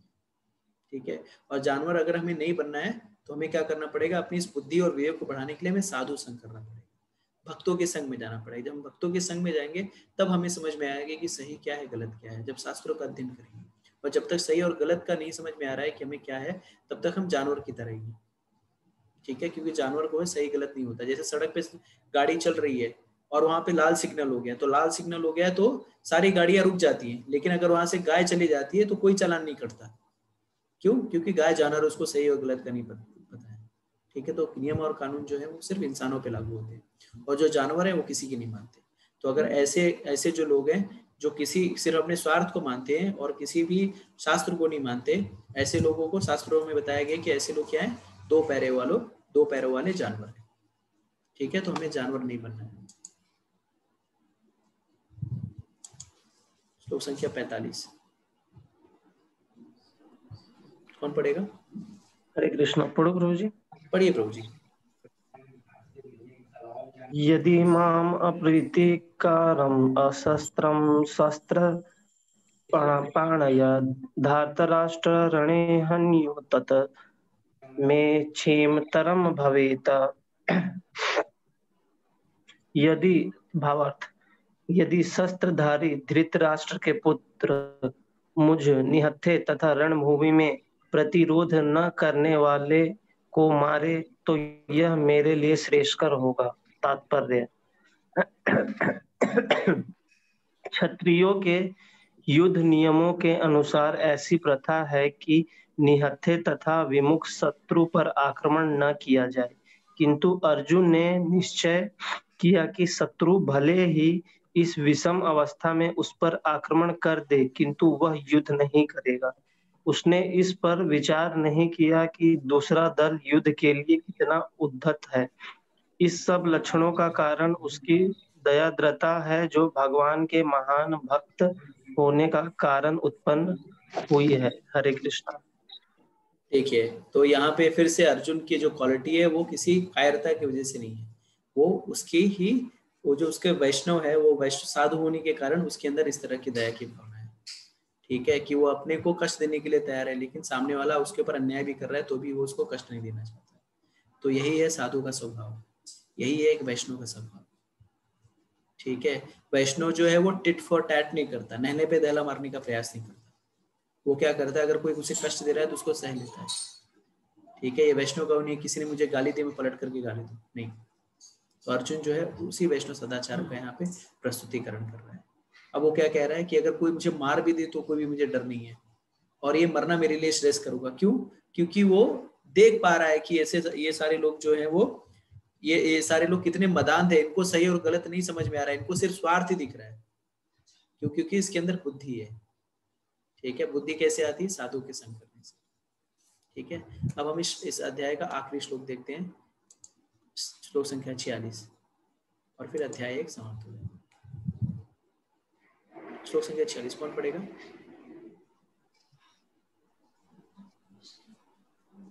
हरे कृष्ण पढ़ो जी, पढ़िए पढ़िए गौरव प्रभु। संजय उवाच एवमुक्त्वा अर्जुन संख्य रथ उपस्थे उपाविष्ट विसृज्य ससरं चापम शोक संविग्न मानस। भावार्थ, संजय ने कहा, युद्ध भूमि में इस प्रकार कहकर अर्जुन ने अपना धनुष तथा बाण एक ओर रख दिया और शोक संतप्त चित्त से रथ के आसन पर बैठ गया। तात्पर्य, अपने शत्रु की स्थिति का अवलोकन करते समय अर्जुन रथ पर खड़ा हो गया था, किंतु वह शोक से इतना संतप्त हो उठा कि अपना धनुष बाण एक ओर रखकर रथ के आसन पर पुनः बैठ गया। ऐसा दयालु तथा कोमल हृदय व्यक्ति जो भगवान की सेवा में रत हो, आत्मज्ञान प्राप्त करने योग्य है। हरे कृष्ण। हरे कृष्ण। तो ये आखिरी श्लोक है। अब यहाँ पे सारे स्थिति परिस्थिति का आकलन अवलोकन करने के बाद अर्जुन जो है वो अब वो कह रहा है कि अब कोई मेरे को मार दे तो भी कोई चिंता नहीं है, मैं मरने के लिए भी तैयार हूँ। और इस तरह से अपना धनुष बाण जो है रख दिया अनिश्चय के कारण। तो अब ये जो है ये एक भूमिका थी भगवद गीता की, किस तरह से इस अर्जुन के विषाद के कारण अब जो है भगवद गीता जो है असली में सही में अब सेकंड चैप्टर से शुरुआत होगी, जहाँ पे अर्जुन को आत्मा का ज्ञान दिया जाएगा, आत्मा के विषय में ज्ञान। तो भगवान जो है सबसे पहले जो हमारे अंदर भी ये जो हमारे अंदर भी यही मोह है, हमारे अंदर भी यही अटैचमेंट है। तो ये अटैचमेंट कैसे दूर होगा? जब हम आत्मा के विज्ञान को समझेंगे। तो भगवद गीता में 5 विषय वस्तु जो है उसका विशेष रूप से चर्चा की गई है। तो पहला कौन है? ईश्वर कौन है, ईश्वर कौन है इसके बारे में बताया गया। दूसरा जीव कौन है, तीसरा काल क्या है, चौथा कर्म क्या है, और पांचवा प्रकृति क्या है। तो इसी 5 विषय वस्तु पे पूरी भगवद गीता जो है वो दौड़ती है। तो अब सबसे पहले भगवान बताएंगे आत्मा का विज्ञान, ठीक है, कि हम हैं कौन वास्तविकता में। तो जब तक ये नहीं जानेंगे ना हम, तब तक अर्जुन की तरह ही हम मोहग्रस्त रहेंगे। लेकिन जब हम उस आत्मा के विज्ञान को समझ जाएंगे तो जो हमारा सारा मोह दो जो भी कष्ट है सारा जो है उसका वर्ण हो जाएगा। ठीक है, तो आज यहीं पे भगवद गीता का जो पहला अध्याय हम समाप्त करते हैं। ठीक है, मैं अपनी वाणी को विराम देता हूँ। तत्सत हरे कृष्ण। अब प्रश्न उत्तर करते हैं। किसी का कोई प्रश्न है तो प्रश्न पूछ सकता है। किसी का कोई प्रश्न है, अनम्यूट करके आप प्रश्न पूछ सकते हैं।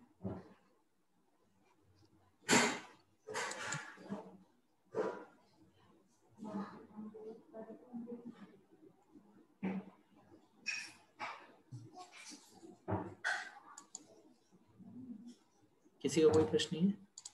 नहीं प्रभु।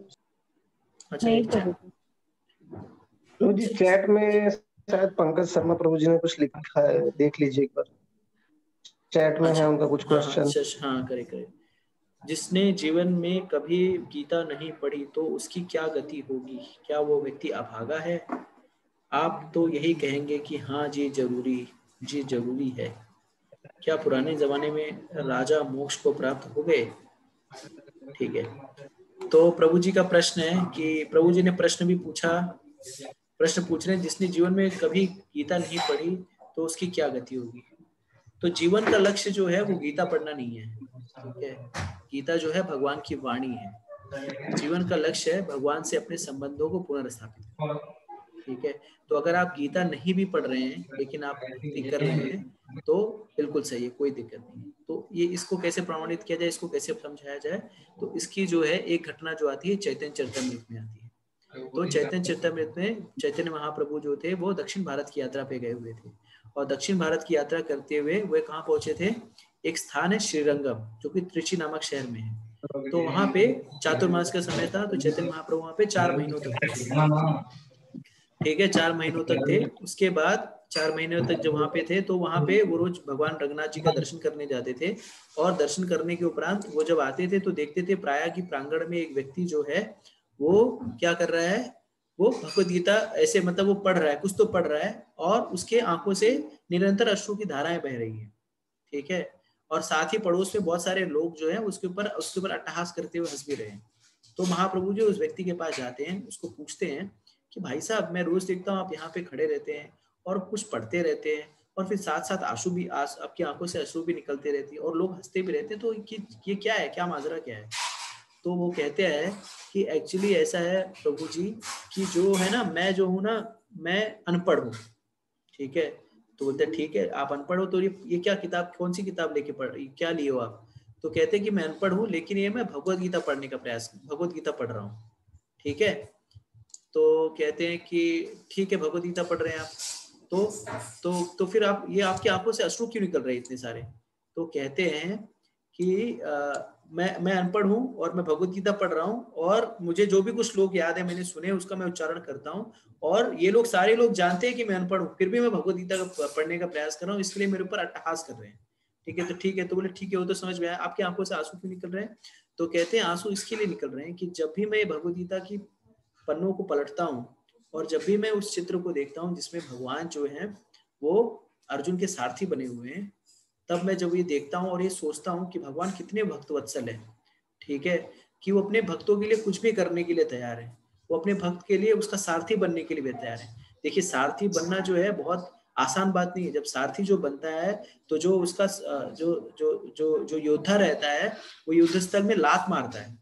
ठीक है, अगर जैसे हम लोग कार में ड्राइव करते हैं ना, तो क्या कहते हैं, राइट में जाना तो राइट चलो, लेफ्ट में जाना तो लेफ्ट ले लो। लेकिन वहां पे युद्ध स्थल में इतना कोलाहल रहता है कि वहां पे ऐसे बोलने का टाइम नहीं रहता है, भाई साहब राइट ले लो ना, सारथी राइट लो लेफ्ट लो। वो क्या करते हैं, लात से मारते हैं। लात से अगर लेफ्ट साइड में मारेंगे तो लेफ्ट लेना है, राइट साइड मारेंगे तो राइट लेना, और सीधा अगर लात मारा ना तो आगे लेना है। तो कहता है कि भगवान इतने भक्तवत्सल है कि अपने भक्तों का लात सहने के लिए तैयार है। तो महाप्रभु क्या कहते हैं, तुमने इसके मर्म को समझ लिया है, और महाप्रभु उसका आलिंगन करते हैं। तो कहने का तात्पर्य है भगवद गीता भगवान की वाणी है, तो अगर आपको आता है तो पढ़िए। ठीक है, उस भगवान और भगवद गीता में कोई अंतर नहीं है। ठीक है, अगर नहीं पढ़े लेकिन सुन तो सकते हैं, तो अगर आप भगवान की लीलाओं के बारे में, भगवान के विषय में अगर श्रवण कर रहे हैं, तो भी आपकी भक्ति जो है किसी भी स्थिति परिस्थिति की दास नहीं है, किसी भी जाति वर्ण व्यवस्था अमीर गरीब किसी की परिस्थिति की दासी नहीं है। ठीक है, भक्ति तो जो है एक व्यक्ति के ऊपर डिपेंड करती है, और भक्ति की जो 9 विधा प्रोसेस है, 9 विधा भक्ति जो है 9 टाइप्स ऑफ डिवोशनल सर्विस, उसमें प्रहलाद महाराज बताते हैं कि सबसे भक्ति जो शुरुआत होती है ना, वो किससे होती है, वो कानों से होती है, श्रवणम से होती है। ठीक है, जो श्रवण करेगा, श्रवण करने से होती है। तो क्या श्रवण करना है, भगवान के विषय में श्रवण करना है, भगवान की लीलाओं के विषय में श्रवण करना है, और भगवान के संबंधित कार्यकलापों का श्रवण करना है। जब हम श्रवण करेंगे तो क्या होगा, भगवान के विषय में जब जानेंगे, समझेंगे, उनकी महानता को समझेंगे, तब जाके क्या होगा, हम श्रवणम कीर्तनम होगा, फिर हम भगवान के पवित्र नामों का जप करेंगे। हरे कृष्णा कृष्णा कृष्णा हरे हरे, हरे राम राम राम हरे हरे। तो जब क्यों करेंगे, क्योंकि कलयुग का युग धर्म है हरिनाम संकीर्तन। ठीक है, तो भगवान के पवित्र नामों का जप करेंगे, और उससे क्या होगा कि हम हरदम भगवान को स्मरण करेंगे। ठीक है, तो श्रवणम कीर्तन व स्मरणम, तो तीन ही चीजें एक लाइन में चलती हैं। और स्मरणम की क्यों आवश्यकता है, क्योंकि भगवान भगवद गीता में कहते हैं, व्यम व्यम आपी स्मरम भावम तज्जता अंत कलेवरम तम तम एवाति कौन्ते सदा तद भाव भावितः। तो अंत समय में जिसकी जैसी चेतना होगी वैसा उसको शरीर प्राप्त होगा। तो अगर आप भौतिक विषय वस्तु को याद कर रहे हैं तो आपको भौतिक शरीर प्राप्त होगा, लेकिन आप कृष्ण को याद कर रहे हैं तो कृष्ण के धाम को जाएंगे, जो कि चिन्मय है, जो कि जन्म मृत्यु जरा व्याधि के परे है। ठीक है, तो ये इंपॉर्टेंट है। ठीक है, तो अगर कोई भगवद गीता नहीं पढ़ी है, लेकिन अगर वो भक्त है, भक्ति कर रहा है, भगवान के विषय में सुन रहा है, भगवान के पवित्र नामों का जप कर रहा है, ऑल राइट, नो प्रॉब्लम। ठीक है, कोई जरूरत नहीं है। भगवान को समझना ना, भक्तों को भगवान के विषय में, सबको भगवान को कैसे समझना है, भगवान को कैसे देखना है भक्तों के विषय में, तो कानों से देखना होता है, आंखों से नहीं, कानों से। ठीक है, शास्त्रों का श्रवण करके। समझ में आ गया? क्या पुराने जमाने के राजा मोक्ष को प्राप्त हो गए? दूसरे प्रश्न। तो दूसरा प्रश्न, क्या पुराने राजा मोक्ष को प्राप्त हो गए? तो ये जो डिपेंड करता है उनकी जैसी चेतना होगी, जैसा वो कार्य करेंगे। अगर भक्ति करेंगे, भगवान के भक्त होंगे, अंत समय भगवान को याद करेंगे तो मोक्ष मिलेगा। अगर नहीं याद करेंगे, जैसी उनकी चेतना होगी वैसा उनको शरीर प्राप्त होगा। 84 लाख प्रकार के शरीर हैं, जैसी जिसकी चेतना अंत समय में वैसा उसको शरीर। ठीक है, तो यहाँ पे चॉइस है, मार्केट है। क्यों हमें चॉइस दी? 84 लाख शरीर क्यों है? जैसी हमारी भोग करने की इच्छा होगी वैसा ही हमें भगवान अपॉर्चुनिटी प्रदान करते हैं कि भाई तुम्हारे अंदर भोग करने की इच्छा है, ये लो। अगर आपको बहुत सोने की इच्छा है, मेरे को बहुत सोना है, मेरे को टाइम मिले तो सो जाओ, तो भालू का शरीर, आप जाइए भालू के शरीर में सोने का खूब आनंद लीजिए।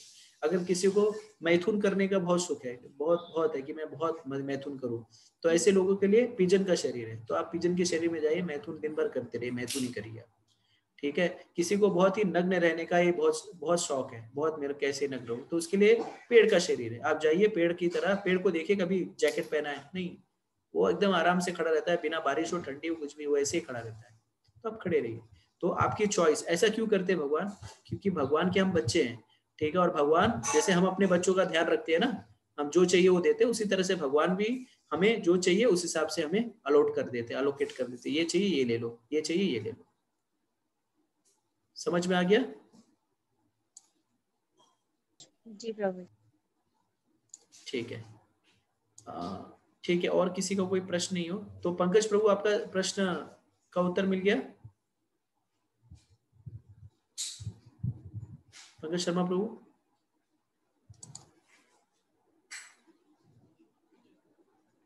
ठीक है। तो तो फिर अब हम यहाँ पे, अगर सबको किसी को कोई प्रश्न नहीं है तो यहीं पे हम सत्र को समाप्त करते हैं।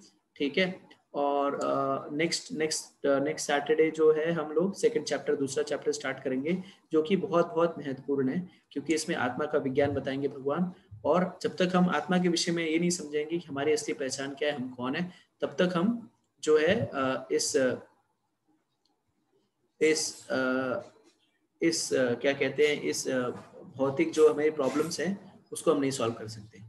ठीक है, तो आत्मा का विज्ञान समझना बहुत जरूरी है। तो पंकज प्रभु कह रहे हैं कि अगले सत्र में, ठीक है, अगले सत्र में डिस्कस कर लेंगे।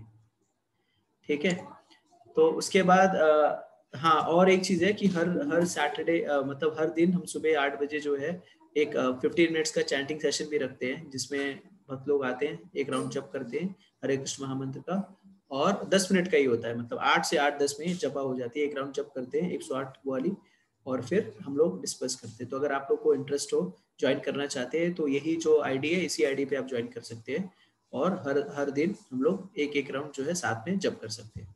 ठीक है, तो यहीं पे मैं अपनी वाणी को विराम देता हूँ। आप सभी लोगों को बहुत बहुत धन्यवाद। आप लोगों ने भगवान के विषय में सुना, भगवान के विषय में जानने के इच्छुक है। ठीक है, मेरी भगवान से ये प्रार्थना रहेगी कि आप लोग को भक्ति के मार्ग में और आगे लेके जाएं, और आप जो है भक्ति के मार्ग में और प्रगति करें, उन्नति करें, आपका जीवन सुखमय हो। सभी को मेरा दंडवत प्रणाम। हरे कृष्णा। भगवद गीता यथारूप की जय। श्रील प्रभुपाद की जय। श्रील गुरुदेव की जय। हरे कृष्णा कृष्णा कृष्णा हरे हरे, हरे राम राम राम हरे। जय हरे श्री कृष्ण प्रभु जी, जय। दंडवत प्रणाम प्रभु। दंडवत प्रणाम। हरे कृष्ण प्रभु जी, दंडवत प्रणाम। दंडवत प्रणाम।